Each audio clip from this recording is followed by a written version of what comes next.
Hi guys, my name is Nobukumano. If it's your first time here, welcome to my channel, and if you're coming back, thank you so much for your continued support and welcome back to my channel.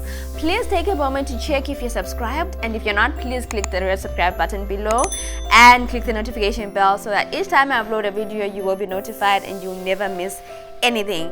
Also, you guys, I'm sure you can see I'm about 300 odd people from reaching 5k subscribers, so please help me out by making sure you subscribe. And if you're subscribed, just send the link to your friends, your family, your people, and let's just get those buttons rolling, and let's subscribe and let's help the channel grow. So as you might have seen from my video from last week, I have spent the week in Mauritius celebrating my 29th birthday with my husband, and it's literally just been a piece of heaven. And it came at a time when I was really burnt out and I really needed it. So like I said, I turned 29, which is like the last year of my 20s, which means this time next year I'll be a 30-year-old grown woman.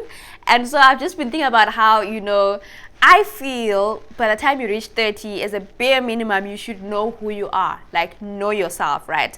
And be set in who you are and also who you are becoming, because right, we evolve and we change as we grow, right? So it doesn't mean that when you reach 30 suddenly you are fully done growing and you never change, but just knowing what I stand for, knowing who I am and what it is that I want for my future. And so when I was reflecting on it, when I was thinking about how I want to make 29 count and the many things that I want to make sure I achieve this year, I backtracked and I was like, I feel like I've been here before.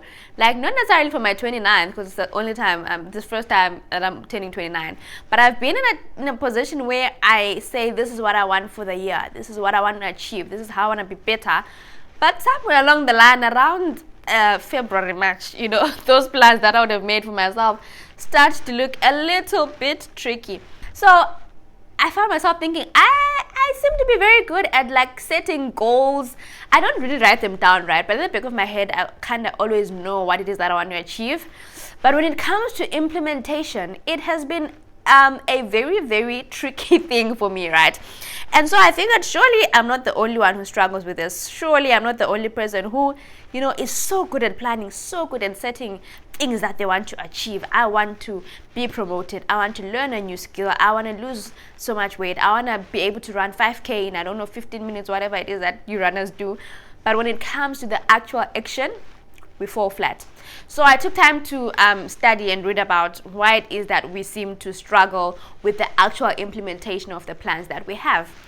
And so I came across an author called Gretchen Rubin, and she talks about the fact that understanding your own unique response to expectations goes a long way in figuring out why it is that you fail sometimes to meet the goals that you have for yourself. And so she frames it as like the 4 tendencies, right? And so these are the upholders, the questioners, the obligers, and the rebels. So these 4 people, these 4 types of people respond differently to expectations, right? And it's not just about expectations of ourselves, but these 4 types of people, or these 4 groups of people, respond differently to outer expectations and inner expectations. So outer expectations are the expectations that the people around us have, right? So our friends, our family, our boss at work, our partner, those are the expectations that they have of us, right? They're the people who are like, I expect you to show up on time. I expect you to support me in ABCD. As a partner, I expect you to show up for me emotionally. As a daughter or as a sister, I expect you to do ABCD, right? So those are the outer expectations, right? The expectations that the community that we live in has of us. And then there are the inner expectations. These are the things that we want for ourselves. These are the things that we feel are important for and to us, and these are the things that we want to model our life around, and these are the things that matter to us, right? So for each of these 4 types of people, they respond to outer and inner expectations differently. So let's get straight into it and finally diagnose these 4 types of people. And as I read this, it's also going to be an exercise for me to try and figure out where it is that I fall in the spectrum. So number 1, upholders. So upholders readily meet both external and internal expectations. So these are the people who are giving 120% of themselves to those around them. So their job, their parents, their family, their spouse. They are the people who, you can count on. That's just always meeting every single expectation that people have of them. And bigger than that, they also show up for themselves. So they are not just people pleasers who are out there doing things and being things to people, but even for themselves, they are so true at calling themselves out. They are so true at following up and following through on the plans that they've made for themselves. So these are the upholders, the people who found a balance, the people who found how to make it work, to make sure that as much as you give off yourself to others, you are also plowing and cultivating yourself, Lord, and also filling your cup. You've heard the saying that says you cannot give from an empty cup. So I think these are the people who are, as much as they are giving, pouring out, they're also good at filling their own inner cups. And then number 2, these are the questioners, right? These are the people who will meet the inner expectation that they have for themselves, because by the time they have expectations for themselves, they have reasoned it out. They know what they want, why they want it, why it makes sense, how it will benefit them in the end. But they usually have a problem with outer expectations, because they're like, I'm not going to do that unless it makes sense to me, right? So you kind of need to help me see the goal here. What is it that we're trying to do here? So these are the people who you think you've spoken to and you've agreed that we should do A, B, C, D. And then you follow up tomorrow and they'll be like, yeah, I thought about that. And like on second thoughts, I don't think we should do that. I don't see why we're doing that. It just doesn't seem to make sense to me. So these are the people who will question why you have that expectation on them, why you expect them to do a certain thing. And as long as it doesn't make sense to them, they're just not going to do it, right? So these are the questioners.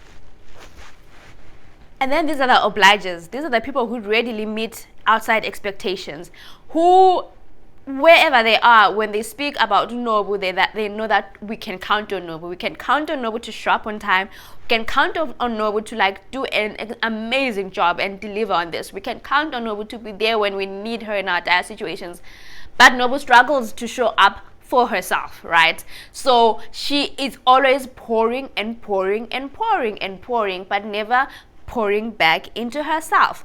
So these are the people who I think as I'm speaking about this, I see a lot of this in myself. I'm the person who I will commit to things and I'll follow through for you, but when it comes to myself, sometimes I let myself down. And as I'm thinking about it, especially emotionally, I believe I'm an empath, right? So I'm the person who will sit with you in your feelings and feel your feelings with you. And I really want to help you go through whatever you're going through.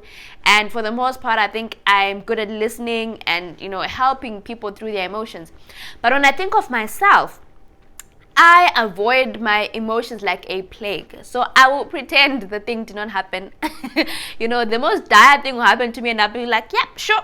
So what's next on the agenda, right? And I will completely avoid my emotions and completely pretend that it didn't happen. That listening and that grace and that patience that I extend to people when they're going through stuff, I don't extend the same to myself. I'm on the it's time, let's keep it moving. And the thing about feelings, especially emotions, is that they will wait for you to be busy and run around and do A, B, C, D and bamba bamba, and then when you're done, they're gonna be like, right, sis, are you done? We are still here, now let's deal, right? And so as I'm thinking about this, I don't have a solution as yet, because I'm obviously realizing now, but I'm now actively thinking, maybe there's nothing wrong with showing up for people and being a dependable person, but how about I extend myself the same grace? How about I become more self-aware of myself and what I'm going through and what I'm feeling at that time, and giving myself and becoming a safe space for myself to feel and deal and work through those things that I may be feeling. This is a deep revelation for me. Anyway, moving on. The last group of people, these are the rebels. So these guys are like, whatever you want from me, I ain't gonna do that. Whatever I know is good for me and maybe I intended to do it yesterday, I ain't gonna do that anymore as well, because why? Why must I do it? Why are we working on a schedule? So these are the people who, they struggle with meeting both outer and inner expectations. They just want to, do things at their own time. So doesn't necessarily mean these are reckless people who don't know what they're doing with their lives, but they're just different. Okay, let's say they're just different, right? And they will get to it, they will do it. They just don't want to feel like they are being controlled or being told what to do or being given a timeline, right, within which to stick, like a box, like a parameter to work within. They're going to get to it when they get to it. Because the thing is, they realize the things that are good for them and the things that are expected of them outside, but they're kind of like, just like, I've heard you, just leave me alone, I will figure it out at my own time and do it at my own time. Apparently, according to research, right, a lot of people fall under the obligers, right? Like, remember that I said the obligers are the people who readily meet outer expectations but struggle to show up and meet their own expectations. So this means that many of us are great at showing up for others, but not so much at showing up for ourselves, right? And I think it makes sense. As human beings, we like to be liked. We like to be the person that can be called upon. We like to be the person who is dependable, who is trustworthy, who, when people say our name, it's all praises all around. So it makes sense that even to our own detriment, we will sometimes give of our own selves without looking at how that's affecting us, right? We are the people who will prioritize whatever it is, doing whatever it is that it takes to make sure that at work the job is carrying on.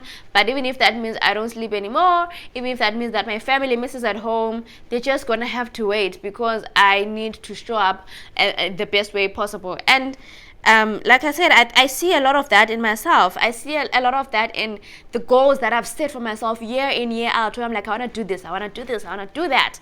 But when it comes to showing up, I'm like, work is so busy right now, I just don't have the time. I need to support ABCD, so I really just don't have the time to sit in my feelings. Or I'm going through ABCD, so I can wait. You know, I seem to always have excuses for why I am not doing things that are good for me. But yet I somehow always have the strength, the resources, the everything to show up for the people around me. But let's not despair. This is not the end of it. How can we overcome this, right? So it's about being intentional. Now, intentionality is about living life on purpose. It's about saying, what do I want for myself? Who am I? What do I stand for? When I look back at the end of my life, what do I want to say I achieved? Or what type of a person do I want to look at in the mirror and be like, I lived a good life? So being intentional is about being clear about the things that you want for yourself, being clear about the standards that you've set for yourself, being clear about the things that, you know, matter to you, are a priority to you, and being clear about the things that you're just not going to tolerate, the things that you're just not going to allow to derail you, and then going out and saying, I am going to be intentional, and day in, day out, I'm going to, on purpose, choose to do and prioritize and be the things that matter to me. The thing is, a lot of us prioritize enjoyment and entertainment, but what can happen is that we can wake up 20 or so years from now and realize that life just happens to us, right? We were on autopilot, we're just living each day as it comes, we're not actually in control, right? But being intentional is about taking the driver's seat and saying, I am going to drive this ship towards where I want it to go. Now look, ultimately, all the overarching umbrella for all this is that as a Christian, as a believer, I believe that God directs our plans, and that ultimately we can plan, but God decides. So it's partnering with God and saying, God, according to your will, this is what I want for my life, and actually taking driving the driver's seat and taking the wheel and saying, I am going to drive it. And it's about, you know, life's not happening to you. You know, there are people who are always reacting and, you know, responding to things that have happened to them. Life happens to them. Oh, I found myself in this situation. Okay, now I want to do this. Now I have to do this to get out of it, you know.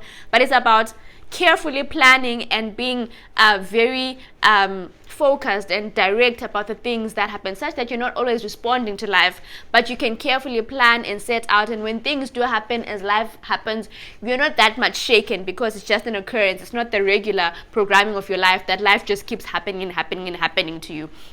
So what are the practical steps that we can take to live intentionally?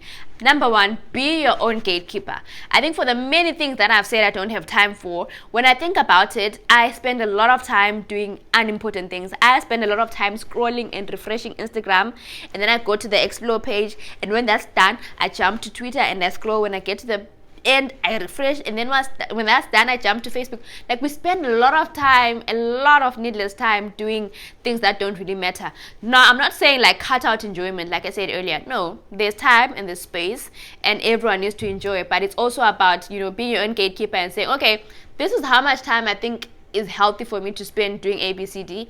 I need to redirect the rest of my time to doing the things that actually matter. Then number two, optimize your time for the things that actually really matter.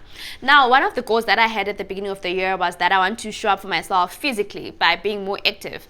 And so I joined a 12-week program with a friend of mine, where we were going to be, exercising 5 days a week.